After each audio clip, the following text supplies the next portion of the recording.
Coming to you from Brick House in downtown Brooklyn, this is 112BK. On the show today, the sexual health of teens in the age of Me Too. What can you learn from a canner? And celebrating the Persian New Year. Hi, welcome to the show. I'm Ross Tuttle, filling in for Ashley Ford. What would you think about having an armed police officer at the entrance to every school in New York City? Would you trade that for a Democrat-controlled Senate? That's a question state Dems are asking themselves as we fast approach the state's budget deadline on April 1st. Here's the deal. Senator Simcha Felder, a nominal Brooklyn Democrat, proposed legislation that would put armed cops in front of schools. Felder is a key figure in the Senate. He, along with 8 other Democrats of the IDC, or the Independent Democratic Conference, vote with Republicans, giving them a legislative majority. This majority enables them to kill progressive legislation, like a gun control bill that failed to pass in February after the Parkland shooting. Felder was instrumental in denying its passage. But the balance of the Senate is precarious. There's a special election coming up on April 24th for 2 Senate seats. If the Democratic candidates win, the IDC says it will consider realigning with the Dems, but they still need Felder to put them over the top. So regarding armed cops, Felder recently told City and State, to paraphrase, if the governor were to get this done, would I do whatever he wanted? I'd do acrobatics for him if he got it done. Not sure about his fitness to do backflips, but this signals he'd be willing to swing back to the party of his affiliation. But there's a problem. Many Democrats, including those in the Assembly, don't support this bill. The Assembly Speaker, Carl Hastie, has said more guns are not the solution and only provide an illusion of safety. And some say that including it in the budget will only complicate the approval process. It's a fraught subject, no doubt. There was a bit of a freakout last week when a rumor circulated that New York City was going to remove armed cops from schools where they already patrolled. The proposal is certainly better than arming teachers. But don't New York City kids see enough armed cops in their day-to-day lives? School shootings are a problem, let's be clear, but that's not the main problem facing New York City students. No children should feel unsafe in their school's environment, but making it feel like a security zone with metal detectors and armed guards arguably makes students feel less safe, especially students of color, like they're the ones being policed. The likelihood of a mass shooting at a school is small, but even when they occur, as Parkland demonstrated, an armed guard was no deterrent. But when a shooter fails to show up, thankfully, will the armed guards start seeing innocent students as suspects? On the show today, a talk about teen sexual health in the age of Me Too, learning and living from collecting cans, and Nowruz is upon us. Find out what that means for the Persian Americans in your midst. But first, these things. A report published late last week revealed that during 2016-2017 school year, nearly 10% of New York City students were homeless or living in temporary housing. Analyzing the behavior, about a third of these students revealed that the majority were chronically absent, and the parents of those who were absent more than 75% of the time were never contacted by the city. The study showed these students were also underperforming, with only about 12 to 15% able to do math at a grade level, compared to 38% of their peers. New York City has the largest homeless population in the country, and that number is up 4% since 2016. Kushner companies are back in the metropolitan news again, and no, it's not for their beneficence. They've been accused of falsifying paperwork on more than 80 work permits, stating that 34 of their buildings had no rent-regulated tenants, when in fact they had hundreds of individuals who were receiving reduced rent. It would have allowed them to skirt stricter oversight to make sure that these cumbersome tenants, wouldn't be pushed out to resell the units at a higher price. Indeed, some tenants filed lawsuits saying they were harassed by all-night construction and inducements to leave the property. The Kushner companies claimed, well, the paperwork had been outsourced to a third party, and they corrected the omissions a year or 2 later. Have you noticed fewer Funyuns on your bodega shelves recently? How about Fritos or Cheetos? That's because Frito-Lay doesn't have enough drivers. The chief executive of the parent company, PepsiCo, cut their pay by as much as a third last year, so a lot of them quit. That's meant managers have had to cover the routes, but there simply aren't enough trucks on the roads, so Brooklyn stores have had to suffer. These days, it ain't easy being cheesy. Stay tuned for our first guest. Hey, rock to it, hey, rock to it, hey. Last year, the Trump administration cut funding to the Obama-initiated teen pregnancy prevention program as the rate of teen pregnancy had been dropping nationwide. Also discontinued was a study into how we can reduce teen pregnancies even further. So what seems to have replaced these initiatives? funding for abstinence-only programs. Here to tell us about how this affects teens in New York City and other teen health issues is representative from the New York City Department of Health and director of NYC Teens Connection, Estelle Raboni. Thanks for coming on the show today. Thank you for having me. So tell me, why is it important for teens to talk about their sexual reproductive health? It's important for young people to talk about their sexual and reproductive health because it just impacts so much of their life. A young person who gets chlamydia and gonorrhea, for instance, is at higher likelihood to get HIV infection, also increases their rate for infertility later on in their life. So being able to control their fertility and also their health and make sure that they don't get pregnant before they're ready to really impacts their long-term academic success and also their economic success. And when you talk about HIV and AIDS prevention or contracting HIV and AIDS, the rates in Brooklyn are really high, some of the highest in the state. Exactly, some of the highest in the state, and continues to be high. So while we've seen teen pregnancy decrease, we've actually seen STDs continue to increase, and so we really would like to concentrate on that. Right, and as we mentioned in the intro, the cuts for funding for some of these initiatives to educate teens about preventing early pregnancies, unwanted pregnancies, and things like that, and then the studies that the attendance studies to help us understand these issues better. How is that affecting New York City and the work that you're trying to do, and I guess the messaging of the issue nationwide? So it is directly affecting our work. In fact, it is directly impacting our work. We are at risk of ending our program, which has been very successful in New York City. We've seen a 60% decrease in teen pregnancy rates across the city. In Brooklyn specifically, we've seen a 63% drop of teen pregnancy rates. So it directly impacts our work. It's 83% of our budget.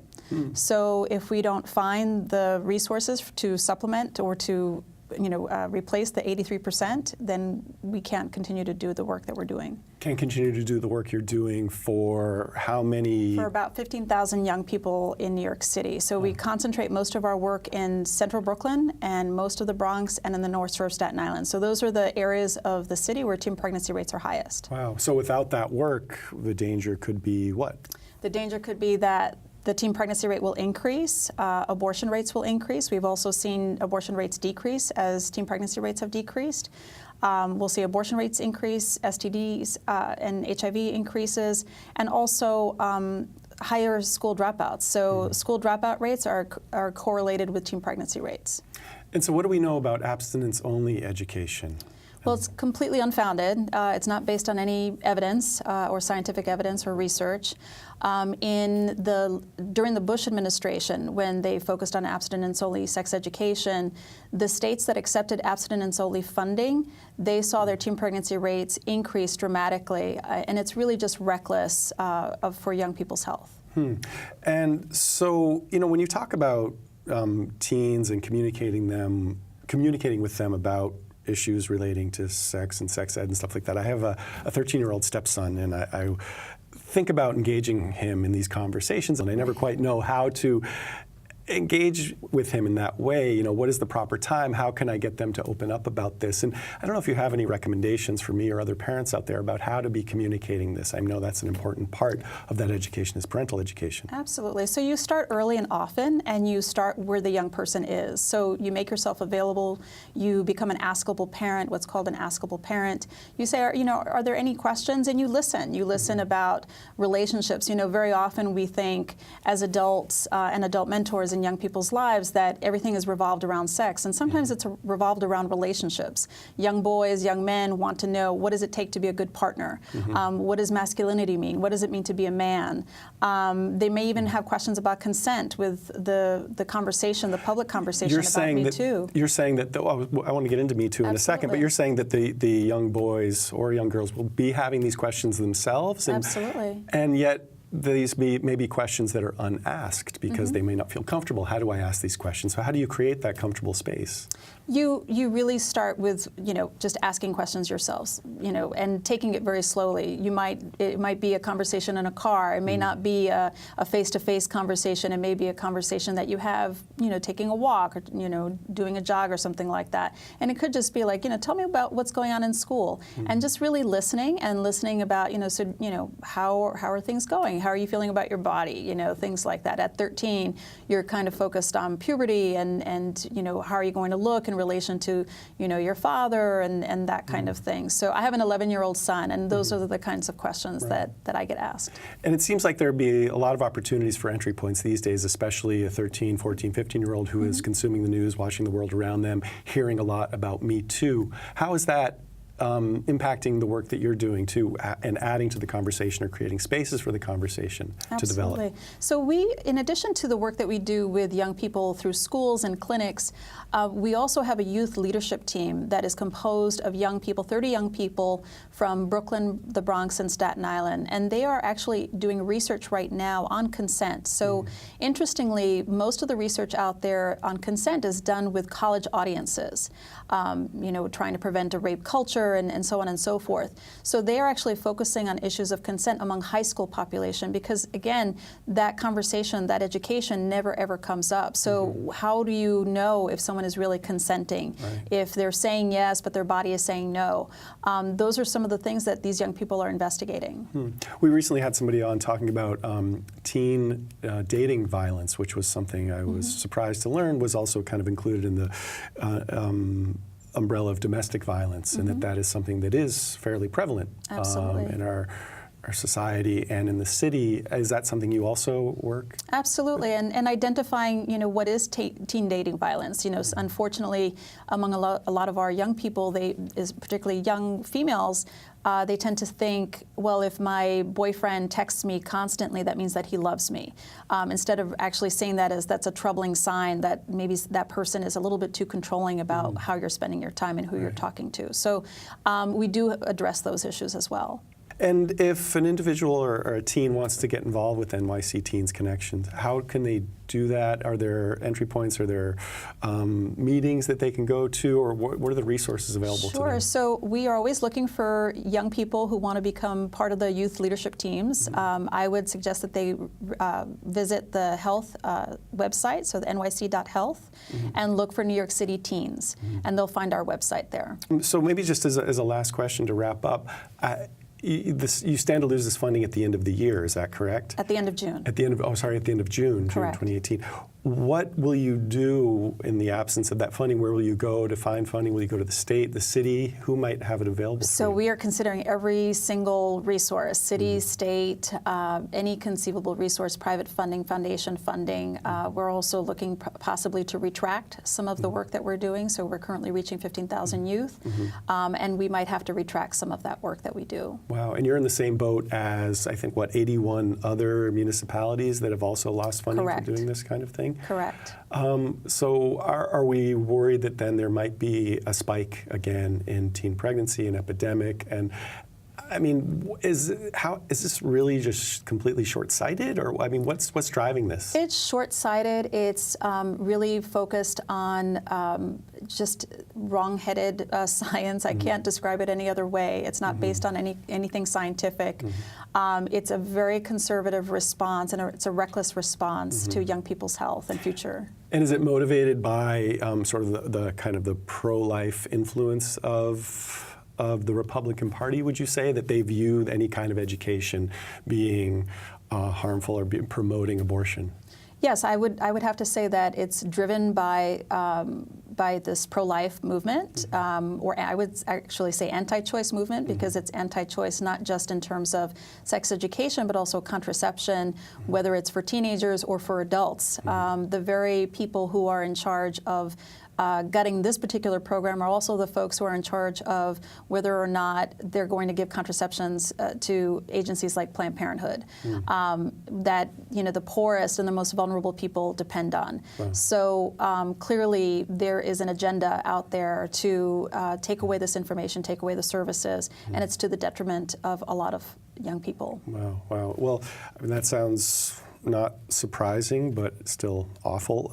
In the 15 seconds we have left, it sounds like if anybody wants to do anything about this, it really means getting out in the midterms and trying to reverse control of the Congress. Anything else? Yeah, I guess that's it, right? I mean, that's kind of right, exactly. The safety valve for most everything these days. Well, thank you so much for coming out and joining us today. I know you've got a busy schedule, and we appreciate you being here. Thank you.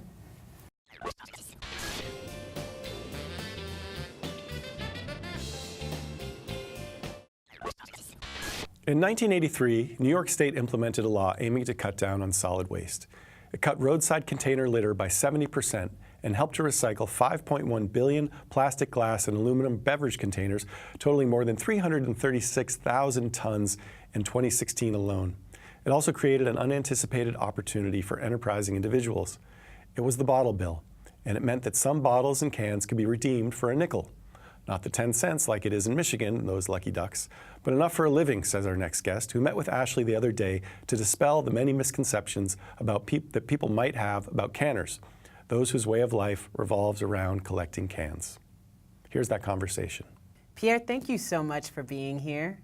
You're welcome, Ashley. Can you tell me really quickly how you got started in this space? I had once worked in a music academy. I thought that through the ARP program, but I thought that was my life's dream. And I found out I wasn't happy, Ashley. I literally found myself not able to get up in the morning to go to work. And I was wondering, what's going on? I was so unhappy. And I just said, you know what? I can't take this no more. And I left.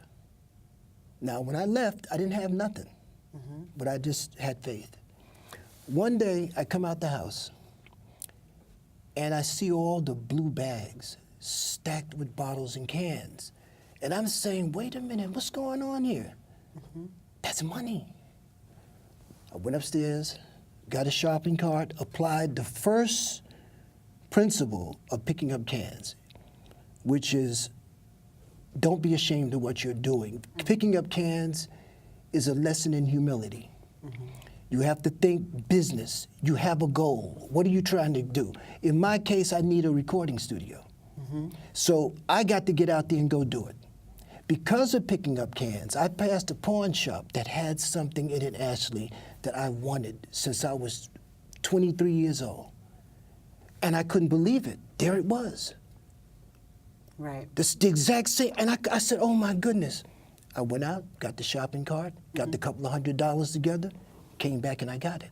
A Fender jazz bass. So, you know, I went to a guitar repair shop. Right. And I asked them, did they have these kind of basses? So the guy said, yeah. So he said, here they go right here. I said, well, how much is that? When he says, oh, that's $800. I said, what? He said, this is $600. So that told me right there, I can do anything. You could do anything. How do you deal with, or was it hard to get over the stigma? I know you said initially that, you know, the principle, the first principle of picking up cans is that you don't have to be ashamed, and you're not ashamed of what you're doing. But how do you get to that place? Is it immediate? With some people, I think maybe it is, you know, but I found that you're looking at something that could be lucrative. You know, you can get money from it. Right. What the heck is there to be ashamed of? I mean, Ashley, that's the I can question. pay my rent Right. off bottles and cans. Right. And take my incoming money and bank it. Right. I don't have to touch none of it if I don't want to. The fact that people... How do people react to you in the world when they see you picking up cans? Well, usually people don't bother me or say anything. Right. As a matter of fact, I've met people who were professional people, cameramen, who wanted music lessons. So I go to their houses and I give them lessons. Yeah. Matter of fact, tomorrow I have to give lessons Right. in Manhattan. But no, most people are all right. Now you find once in a while somebody who's a jerk. Right. You know, one of the things that I've noticed is that people pretty much automatically associate the collecting of cans with homelessness. Yes. And they're not like, there are often quite a few people who are collecting cans and bottles who are not homeless. What they don't know. Yeah. And what the greater majority of the people don't ever know. Some of those people who bring in cans are landlords. Really? You have some who have big cars, fancy suits. You have super who bring in maybe $1,500, Wow. $500 that they store up in their basements. Wow. In other words, people from all walks of life. I have couples walk up to me and say, "Excuse me, sir, how much money can we make doing this?" Wow.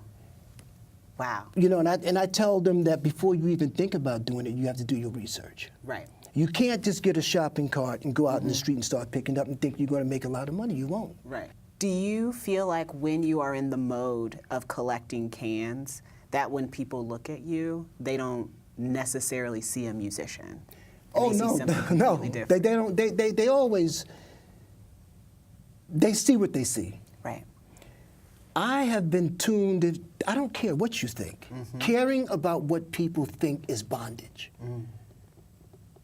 If you Yeah. cared about what people think, you wouldn't wear that chain. It's true. Or those ear, you know, you wouldn't do any, you would be paralyzed. Well, thank you so much for being here. I really appreciate your time. By the way, Wednesday night, it's the latest episode of our BRIC TV show, Going In with Brian Vines. This week, it's all about struggling to make it in a city like New York. And we'll take you to Sure We Can, where you'll spot our friend Pierre again. Looking for the best thing. Tuesday, March 20th, just another new day. Well, yes, but for Iranians and Persians, it means much more than that. At the exact moment of the vernal equinox, millions of Iranians and Persians of all religions will celebrate the Persian New Year, Nowruz, which literally translates into New Day. It's a secular celebration, think Thanksgiving, that marks the beginning of spring, and it's the first time it's being celebrated since Trump's travel ban went into effect back in December. The ban has made it extremely difficult for Iranians overseas to come celebrate with loved ones here in the U.S. To talk about the holiday in the midst of these fraught times is Iranian-American, Brooklynite, and educator Sanam Akhlagh. Thanks for joining us on 112BK. I hope I pronounced your last name That is in correct. some realm Thank of... you so much for having me here. Thank you for coming. So thank you for being here to educate us about this holiday, which it was introduced maybe more broadly into our consciousness during the Obama administration, who hosted some celebrations. Do you know, was that the first time that Nowruz was observed and celebrated in the White House? I think it was the first time that was celebrated like that in the White House, but I think the Clinton administration acknowledged it as well. But yes, it was wonderful to have that sense of inclusiveness and bring the Iranian community to the White House, and it was, I think, for our children, it was wonderful to hear the president of this country celebrating Nowruz, and I remember like the smiles on their faces, which when we played the interview for them, when he was congratulating the community, that hearing him saying Happy Nowruz to the community, and they all loved it. Not so much under this administration. I don't expect any invitations are being extended to friends of yours No, unfortunately, no. for this White House. It's a different one. Yeah, and I know you're not a legal scholar and you haven't maybe don't know the ins and outs specifically of the travel ban, but what has your experience been, or the experience of those you know, been in the lead up to this holiday and their preparations to celebrate it? How has it been different this year? I mean, of course, the whole travel ban was a disaster in the past year and a half. I think it's in terms of like practical issues that I think it's caused a lot of stress, and also in just emotionally, I think. Nowruz is a time that the families gather together. That's really the main thing about Nowruz, and the sense that people can easily come and go and be together, grandparents and parents, and see their grandkids. Many of the people have been separated the past 30, 40 years, and they now it's a time that everyone wants to celebrate together for Nowruz, and they can't do that, unfortunately. I mean, or it's even it's become so difficult for people that they might even not try to go get visas to come see their families. Well, let's talk about maybe some of the lighter side of it and some of the warmer side, since it is a celebration. I mean, how has Brooklyn and New York City kind of shaped your experience of Nowruz, and how have you been able to celebrate it here? I mean, we have a wonderful community here. I run a Persian school in Manhattan, in West Village, and we have over 160 students. So it's a big, big community. So for me personally, I have an amazing community, and we have, in this past this weekend, on Saturday, we had like 600-700 people at the Asia Society celebrated Nowruz with Iranians and non-Iranians, all of us. And then yesterday, Sunday, was the event at our own school. So our families, came together, and we all sang and celebrated and danced together. So personally, in New York, in Brooklyn, it feels home, and it feels very Nowruzi. But other than that, I mean, in general in the country, I feel it's a bit different. What kinds of things do you do at home? What kind of observances do you have at home when you're celebrating? So Nowruz is a big celebration. The festivities start like a few days before the actual turn of the season at vernal equinox, the last Tuesday of the year. People jump over bonfires, and the whole idea is to get rid of all that was bad in the past year. And the verse that people say when they jump over fire is that may my paleness be yours and your glow and warmth be mine. It starts with that, and of course spring cleaning and buying new clothing. And then the moment of Nowruz, everyone gathers at the table, which basically it's called Haft Sin. Haft means 7, and Sin is basically S in Farsi. So there are 7 elements that they begin with S, and they all represent all that's good in life. It's love and beauty and affluence and health and growth and rebirth. Knowledge, wisdom, patience. So those are the elements that we put on Sofra Hafsin at the moment of the turn of the season. We have to all the family sits together and basically rings the bell into the new year.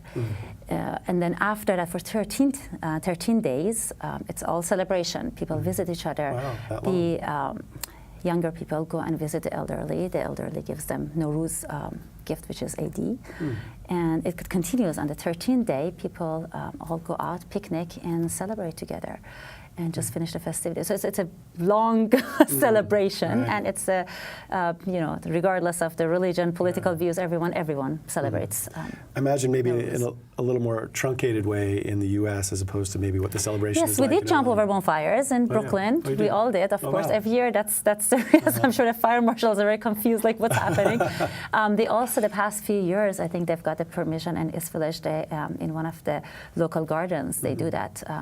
Like hundreds of people go there and jump over bonfires. The celebration, it's at home, so everyone, of course, does that. And there's also the community does big Sizda Bedar, which is the 13th day that they go on picnic. So they're doing it. Right, well, that's great. Well, we're just about out of time, but Yes. maybe very briefly, could you tell me about your organization, Pardis, and what your mission is? So Pardis for Children started 6-7 years ago. I mean, it literally started when I had my first child, and just wanted to have a community for them because we don't have our families around, and just bringing them, these children together. And also the most important part is to introduce the culture and language to them. It's, with all this going on, I don't want them to hear Iran, about Iran from the news. Right. Iran has a beautiful, Or the axis of evil. yes, it's the culture, the amazing food, the music, the very rich literature, architecture. There are all these amazing things about Iran that I want them to learn about and be comfortable with it, and have connection with their roots, and their heritage. And that's what we're really doing at Pardis. I think kids come there and they're happy and they're learning about all these different things about really the culture. important. Yes. Oh, great. Well, great. I'm glad to learn about it. I'm glad to have you here. Thank you so much for having joining me us. here. Thank you, and happy Nowruz. Oh, yeah, Nowruz Piruz, I was Thank meant you to very say. much. Yes. All right. Tomorrow on 112BK, Jarrett Murphy of City Limits sits down with a member of Borough President's staff, now a candidate for State Senate. The producer of our next Be Heard Town Hall meeting, Me Too, is just the beginning, gives us a preview of next Wednesday's event here at BRIC House. And we'll hear all about the web series Cooking with Granny. Hope you can join us.